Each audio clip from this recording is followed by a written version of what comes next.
Hey there, Mel Abraham here, the author of the #1 best-selling book, The Entrepreneur Solution, and the founder of Thoughtpreneur Academy, where we teach you how to brand yourself as an influencer for more impact, income, and freedom. And welcome back to this episode of the Entrepreneur Solution Show. In this episode, we're going to talk a bit about promises. We're going to talk about your customer promise. How do we elevate and amplify your customer promise so not only do you end up with customers for life, but evangelists that will fight for your business. And I'm going to introduce you to my Customer Promise Amplifier, a tool and template that I use with many of my high-level clients. And if you want to download that tool, just go to melabraham.com/session080, and you'll get a chance to download the action guide for the Customer Promise Amplifier in that process. And if you're not by your computer, maybe you're out for a run and you're just listening to this on the podcast, or you happen to be driving and I want you to be safe, then just text me at some point in time. Text My Legacy, one word, to 38470. I'll send you the download link. Make sure that you get all the tools, all the value out of each and every episode. So let's look at this whole idea of the customer promise, because here's what I believe. A satisfied customer is your path to disaster. All right? It's not what I want. I don't want satisfied customers. I actually want ecstatic customers. I want customers that are jumping for joy, that are absolutely beyond themselves. I mean, think about what it's like. I remember my wife and I, we frequent a hotel down here for a brunch. They have a great brunch, and it's right on the water, and we love going there. And we happened to go there for our wedding anniversary this past year. And they kind of know us there, but they treat us so well. We walk in, we sit down for the brunch. We've got the view of the water and all of that. And here they come, they bring us this beautiful pastry with happy anniversary on it. You know, and the treatment and everything throughout the whole process was phenomenal. But then we come out, and now normally they keep my car up front, and I come walking out and I don't see the car. And I look at Dan, the valet, and I said, "Hey, Dan, you know, where's the car?" And he says, "Oh, shoot, I'm sorry, Mr. Abraham. It'll be up in just a moment." And I said, "Where is it?" He says, "Well, it was your anniversary, so we decided to wash the car for you." And you think about that, it's completely not, you know, it was not something that we expected. It was not something we asked for. We had no idea that they would even consider it. But they took it upon themselves to create an extraordinary experience for Stephanie and I. And this is what I'm talking about. What is your customer promise? And I think that the things that we got to think about is this. If we don't get this right, there's some things that happen. Effectively, if we don't get this right, you're going to find that you have no distinction in the marketplace. You become commoditized. You become reduced to being put in a pile of sameness, and people won't go there. I mean, you think about this place that we had brunch at. We will go there, and we typically go there many times a year because of the way they treat us, because of the experience, because of the whole process of being, aside from the fact that the food is absolutely amazing. So if we don't get this right, there is no distinction between us and the rest of the stuff that's out there. And if we don't get this right, what you find is that since there is no distinction, the perception in the marketplace is that you're low value. You're a commodity. I mean, you may be a pile of beans at that point in time. And I don't mean it in a negative way. Well, I guess I do. Fact of the matter is that as a business, as an entrepreneur, I never ever want to compete at a commodity level, because then there is no differentiation. And the primary focus when you're at a commodity level then is price.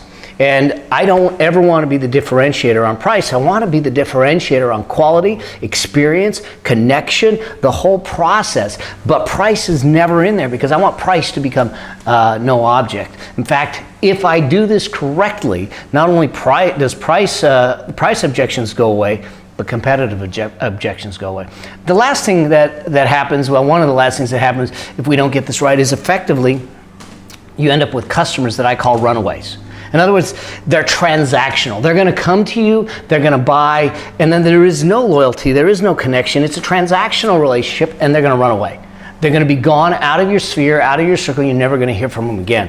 And that means that the challenge is that in order to continue your business, you're always got to keep getting more and more customers. And you've heard the cliche that it's easier to sell a current customer, to create value in a current customer's hands that's already got a relationship with you, versus trying to do something from the very beginning, start to find a new customer. So what I want to do is, yes, I'm going to have a process or a system that allows me to bring in new customers, but I need to have something that nurtures the customers that are already there, the people that I care for, that have cared to come to me and transact with me at least once, to really build that relationship and build that connection. Many of you have heard that I believe that our society in general is starved for connection, and we've confused contacts, likes and shares and thumbs up and all that stuff as connection, and it's not. It's contact. So how are you connecting with the audience?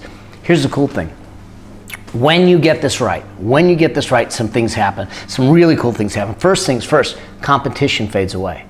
Because what ends up happening is you've created a relationship with that customer in such a way that you're not going to go anywhere else.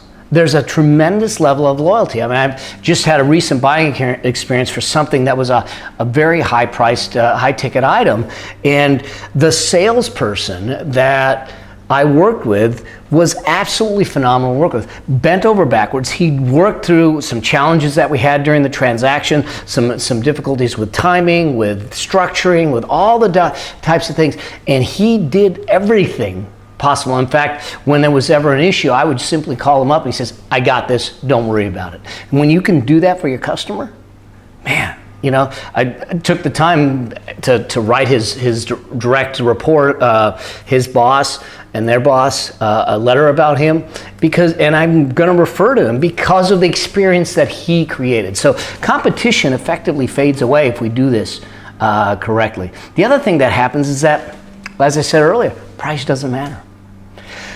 The conversation is not about price at that point because you are the provider. If you've positioned yourself correctly and you've created the experience in your customer's eyes, in your clients' hearts, in their minds, through the experiences that you created, not some promise that is never fulfilled, but something that is over-fulfilled. If you'll see in the framework when I break it down, that is over-fulfilled in such a way that, you know what, they say, "I get it, I'm paying a little more, or I'm paying a lot more, but I'm willing to do it because of the experience, because of how it makes me feel, because of how they treat me in that process." And so really when we start to look at this, that starts to really, really shift and change the relationship that you have with your market, with your audience, with your customers and your clients. And ultimately what ends up happening is that you build an army of evangelists. I mean, people that are willing to go to bat for you, people that are willing to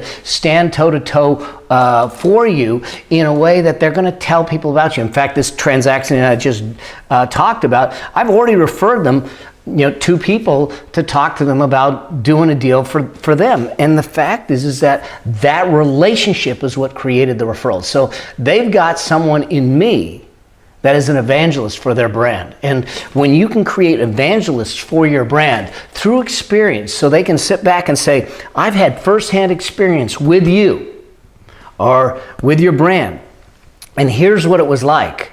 It's like having a bunch of really high ratings on Yelp. But when you're going out there vocally and telling people about it, that's a different ballgame. And so what we want to do is use the customer buying experience to build an army of evangelists. In fact, this, if you will, unpaid sales team that's out there touting your wares, that's out there, singing your praises, that's out there willing to raise the flag and say, "This is who you got to go to. This is who you should be working with." I mean, think about that in your business. Think about how that would affect your business, the business coming in, the revenues, the profitability, the work that you're doing, the meaning, all the way down the line, the ripple effect of creating that experience.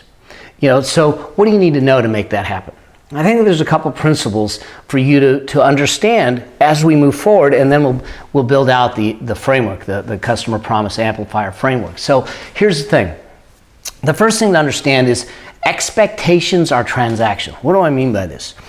If all we do is build our business, our customer experience to meet their expectations, then you're creating a transactional relationship.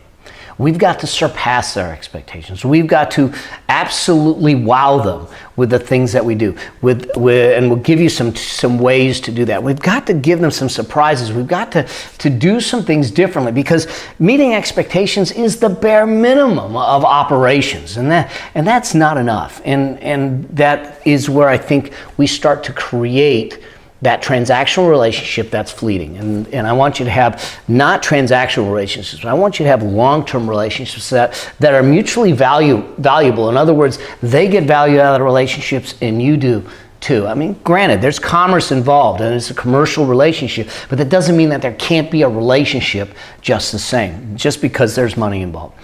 The second principle that I think we need to really think about is, if we're not focused on expectations, what should we be focused on? What we should be focused on is their identity, their aspirations. What are they really trying to identify with? If you think about some of the incredible commercials, even going way back, there was, when they first came out and women started to smoke, there was an advertisement that came out for the cigarettes that they called them torches of freedom. I mean, think about that. What they did is they created an identity for women to pick up cigarettes. Now, I am not a smoker, nor have I ever been, nor do I support it. I think it's an unfortunately unhealthy habit. So I'm just using it as an example, because when we're talking decades and decades ago, when this started to happen, what they used it as an advertisement is to create an experience that created a connection to an identity, and that was the torches of freedom. You can see the same thing with Apple when they first came out with the iPod, and you had those white silhouettes of the people with the headphones on and this cool kind of feel for it, and they created an identity for people to work from and to say, I want to be part of that crowd. And so one of the things that we need to think about in our products or services is, how do we appeal to their individual identities, to their aspirational identities, in order to make it come to fruition, to raise the bar of what it is that they want in the process. And then the third principle is to realize that we need to create a buzz from the delivery. In other words, when you deliver your service, your product, or something, how do you create a buzz? How do you over-deliver and create an experience beyond any other? I know that last year during the holidays, my wife and I took some time, and we went and spent Christmas Eve out at a hotel. And here we came back in from an evening out, and they had on our bed a monogram pillow with A for my last name of Abraham. They had rose petals strewn through the room. They had a bubble bath set. They had chocolates and champagne. And all that stuff was nothing we ordered, was nothing we asked for. It was something they did to create buzz, to allow me to sit back and want to talk about the delivery, to want to talk about the experience. And I ask you this, is that if you look at your experience, if you look at your customer's journey, if you look at that relationship, what are you doing to get them to talk about it, to verbalize it, to post it on social media, to have conversations with their friends saying, you have to go here. It's the only place to go. Because if you're not doing that, then we're failing on this principle. We need to get people to have a buzz, to be willing to talk about it. And even if there's problems, I get it, there's problems, there's challenges, that we deal with those at a level that also creates a positive buzz, that you take care of things in a way that allows people to feel good about the relationship they have with you. So, how does this happen? Well, I think that we need to understand what I call the customer promise amplifier. And in order to do that, we're going to actually jump to the iPad here and get ourselves into building out this framework. And again, if you've not downloaded the action guide, the customer promise amplifier action guide, just go to melabraham.com/session080 to download it, or text me. My Legacy, one word, no spaces, to 38470. I'll make sure that I get that to you. So let's just jump into the iPad, and let's work this thing out.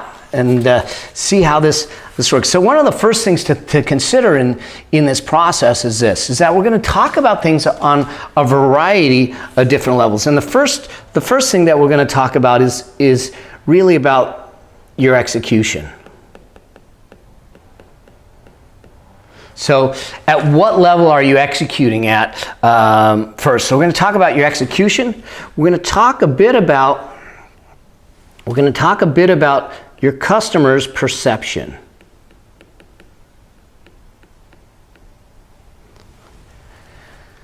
And then from there, because based on their perception, I'm just going to expand this a little bit.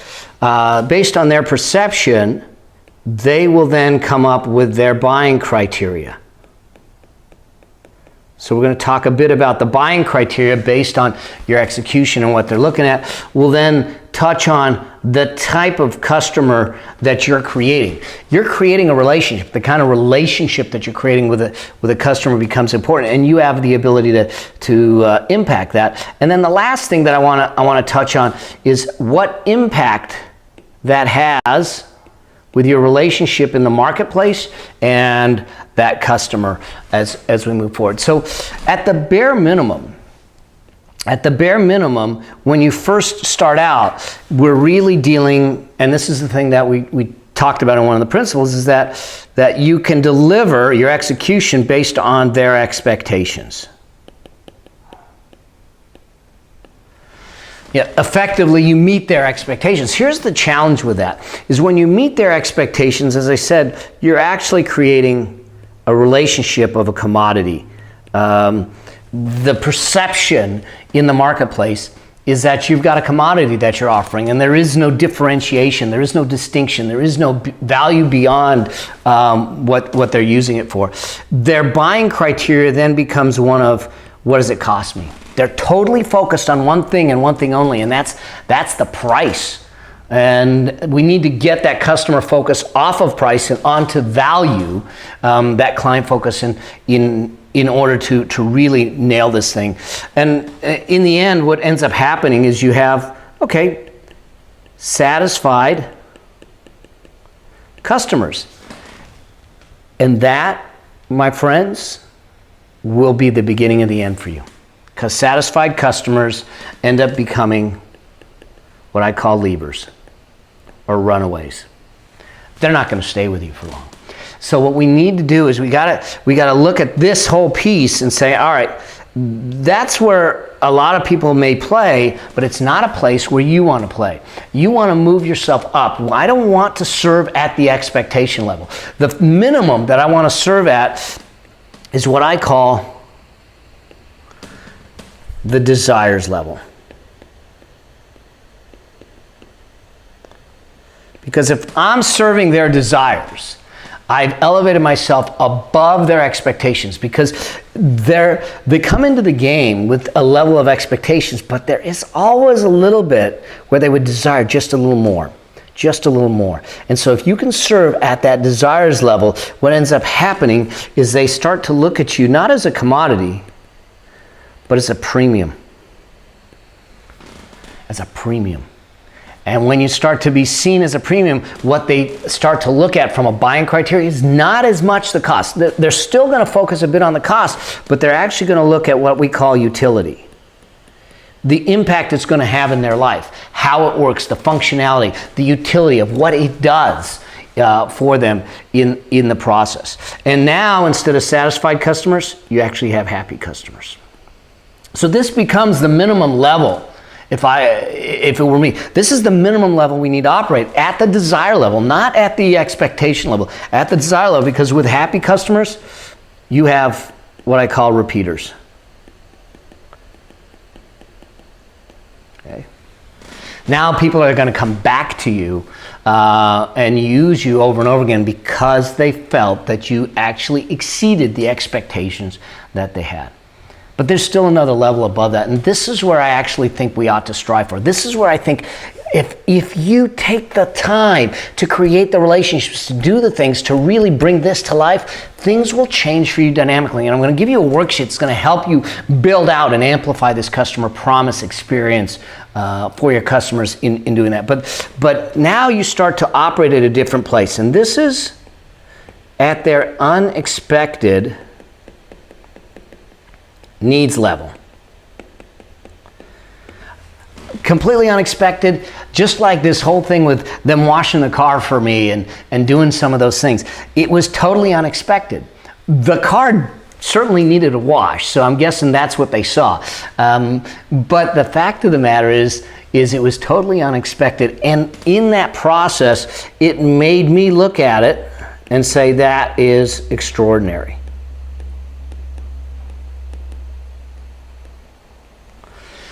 So their perception, if you operate at that unexpected needs level, is that you're extraordinary in your delivery, that you're extraordinary in your service, in your product, you're extraordinary in that process of creating the connection with your clients, your customers, and your marketplace. And with that extraordinary type of relationship, with that kind of perception in the marketplace, their buying criteria is based on their identity. They identify with it. Now you've created a deep-seated relationship and connection with them in their heart, in their soul, not only in their logical mind, that gets them to go, this is about me, and this is who I am, and this is what I want, and I want to be part of. And they feel like they're part of a movement. They feel they're part of a mission. This is what drives some of these companies that have some tremendous success and growth, is because they work at the identity level. Cliff Bar is one of them. Patagonia is another one. Tom's Shoes. Zappos, all of them, what they're doing is they're actually, Apple, and in some cases, they're a little challenged right now, but what's built Apple is that people identified with them. They worked at the identity level, and when you work at the identity level, what you do is you create not only happy customers, but you create fans. And the impact, and this is the cool thing about it, is if you do this well, and when you do this well, and if you take the time, and I know that none of this is easy, and in fact, sometimes it's going to cost you money to do it, but in the long term, it's going to pay you back in spades. Because in the long term, the impact you're going to have is, now I have evangelists.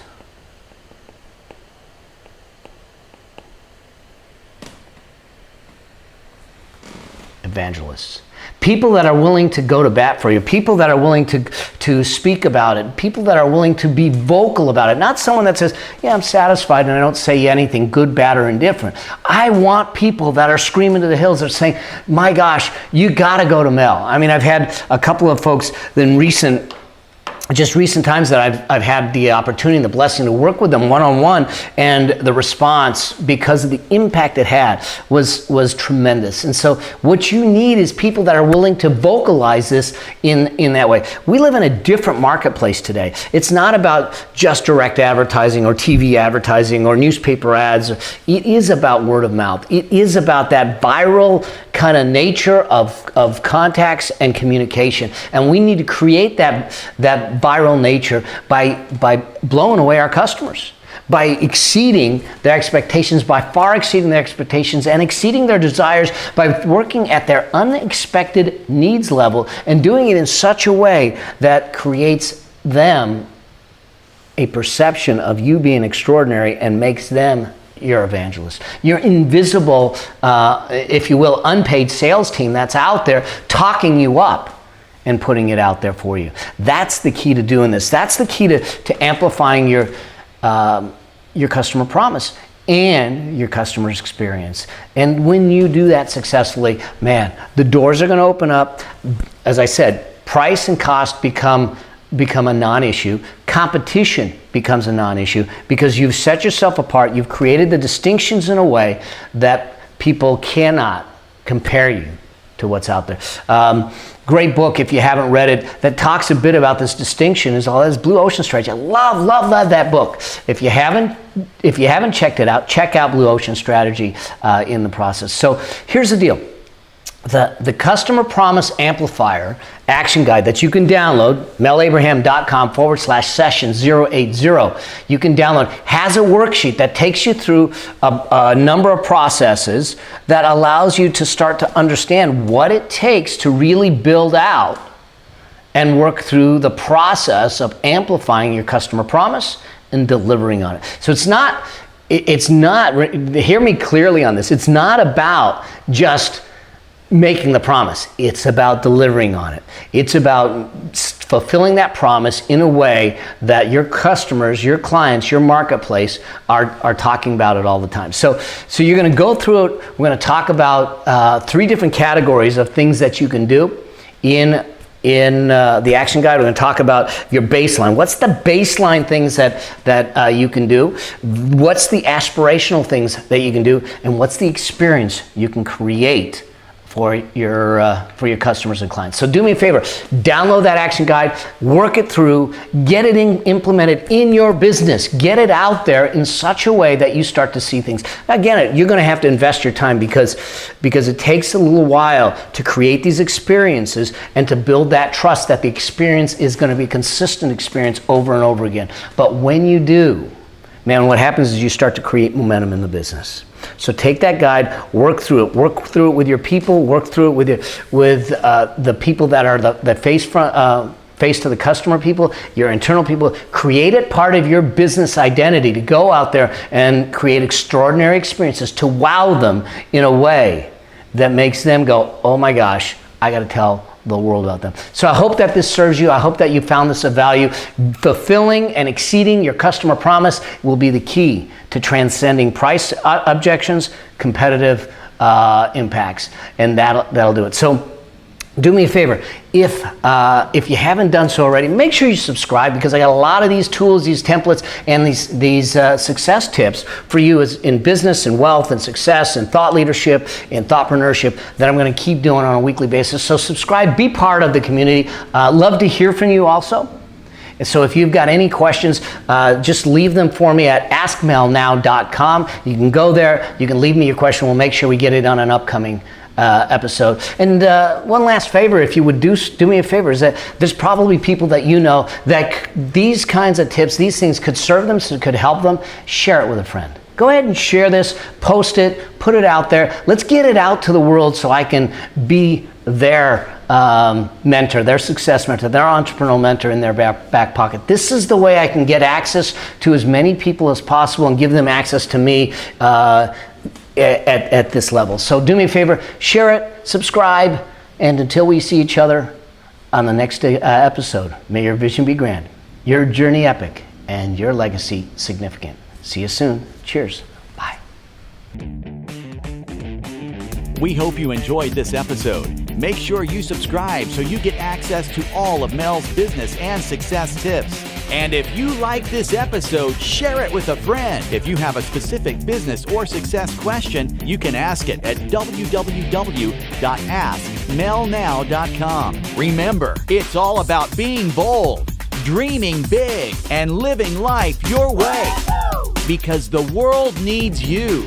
Until the next episode, may your vision be grand, your journey epic, and your legacy significant.